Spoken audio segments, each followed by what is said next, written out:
Right, and so setup-wise, as we said, looking from this direction, the hands need to be a little bit further forward, nearer your left thigh. Yes. As we said, when you look down, the club and your hands, left hand, left foot should sort of be in line there, so you get a visual kind of looking down there. That will give you a little checkpoint there, so you go, okay, am I in the right spot? There's nothing worse going, is this correct? Am I right? I don't know where I am. So long as you know roughly where your hand should be in line with that lead foot when you look down, it will give you a reference point to go with. And that's basically with all clubs. Obviously, the club with a driver, the ball's further forward, but your hands are in that same position, Just the shaft is there, not leaning backwards. That's all. So the setup's pretty much the same in terms of where your hands are. What you had before on this left hand one was the shoulders. You can almost see it now, almost coming back and rising up. So about here now, your shoulders have almost levelled off there, haven't they? So you've taken the glove back and just gone and moved off the ball. Well, if you're moving this way, you're moving further from the golf ball. And as I say, when you then get to the top of your backswing, your brain goes, oh, crikey, I've got to get nearer the ball. Your way of doing that, bend the knees, drop the spine, and a big old drop. Well, now if you get too close to the ball, your brain goes, oh, crap, I've got to start pulling away. And if you've moved too far in this direction, your club now is going to be coming from outside the line, shanking, pulling across it, slicing, hitting the ground early, all of the above. And then you think, oh, I've got to miss the ground, pull at the arms, and then you do all sorts of things, okay? So all those things are kind of causing, and you said you felt very swipey with the arms. Yeah, I did, If you imagine your body there, Callum's doing that, Yeah. how's it going to turn? It can't turn, so what happens there, your arms just swipe across your body, you then get the impression, it's too armsy. Yeah. It's not that you were swinging too much with your arms, it's your body wasn't swinging enough or swinging in the right direction. Why wasn't it swinging in the right direction? Because it was reacting to something on the way back. So all these things stem from the result in, my arms feel too dominant, or my swing is too armsy.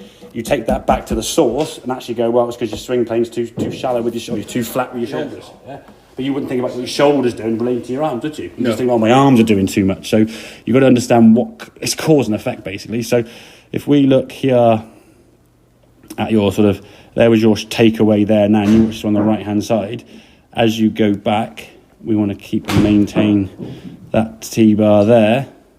Shoulders now are a bit steeper, Yeah. Okay. And again, if I'm being honest, could be, but we don't want to go too much too soon, because you're still striking it, because you're kind of near, where the club roughly is, but it feels different. And the ball flight's showing you that it's very different, okay? When you get to the top of the backswing here now, you're still maintaining your arms a bit higher as well, and you're maintaining a much better angle. So when you start unwinding now, there's still going to be a little bit of a drop, because that again is instinct, okay? As you come back to the golf ball now, because you haven't dropped as much, the club shaft we can see now is this side the golf ball. So when you hit it, it's one hell of a strike. And as you said that was carrying, pitched it, but it's still in the air now, 147, 48, that kind of thing there. And that kind of like 167, 60, that one that's sort of flew there in the air. So that for me is a much more improved there. So that move, I think there's a little bit of squat there.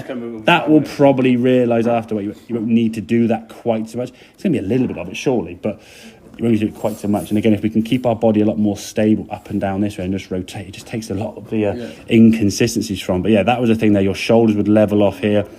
Now then you would drop too much and throw the club outside there. Once that club's coming over the top this way, you can pull it, slice it, shank it. No good at all, Now with the driver, and this is what I was saying, I was taking anything away from the fact you were hitting your driver well, but if you're setting up with a driver with that ball further forward, as we discussed last lesson, and you swing a bit flatter, you can hit a driver really well, because the ball's teed up. So generally when you swing flatter here, you hit up on the ball. When the ball's teed up, that's great. It's on the ground with an iron, it's useless. So people find, this is why the game of golf is often the case where you'll drive the ball great one day and your irons are rubbish. Or your irons are awesome, you can't chip and putt. Or your putting's awesome, your driver's shocking.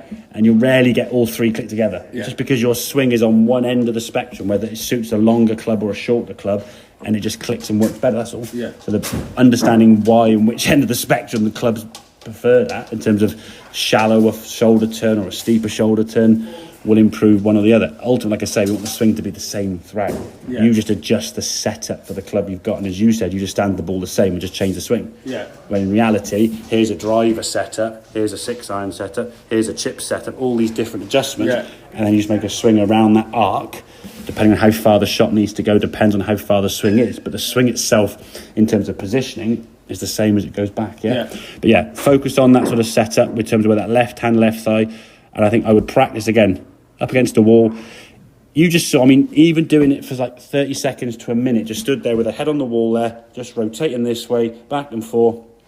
Yes, it felt a little bit tight, and possibly tomorrow you might feel a little bit of a stretch down there, and some of the muscles working a bit more. you saw how good you went jamming. Okay, small sample size, but you hit 10 or 15 shots there is probably as good as you ever hit a golf ball in your entire life. Based on that 30 seconds. Based on that 30 seconds of practice. So if we can say, right, we'll do 30 seconds to a minute or 2 minutes a day every day, 3 or 4 weeks down the line now, that's going to be kind of what you do. That's just that's how your body will move, and then just a question of striking the golf ball as well as you are there. Okay, mate, makes sense. Yeah, cheers. Good man.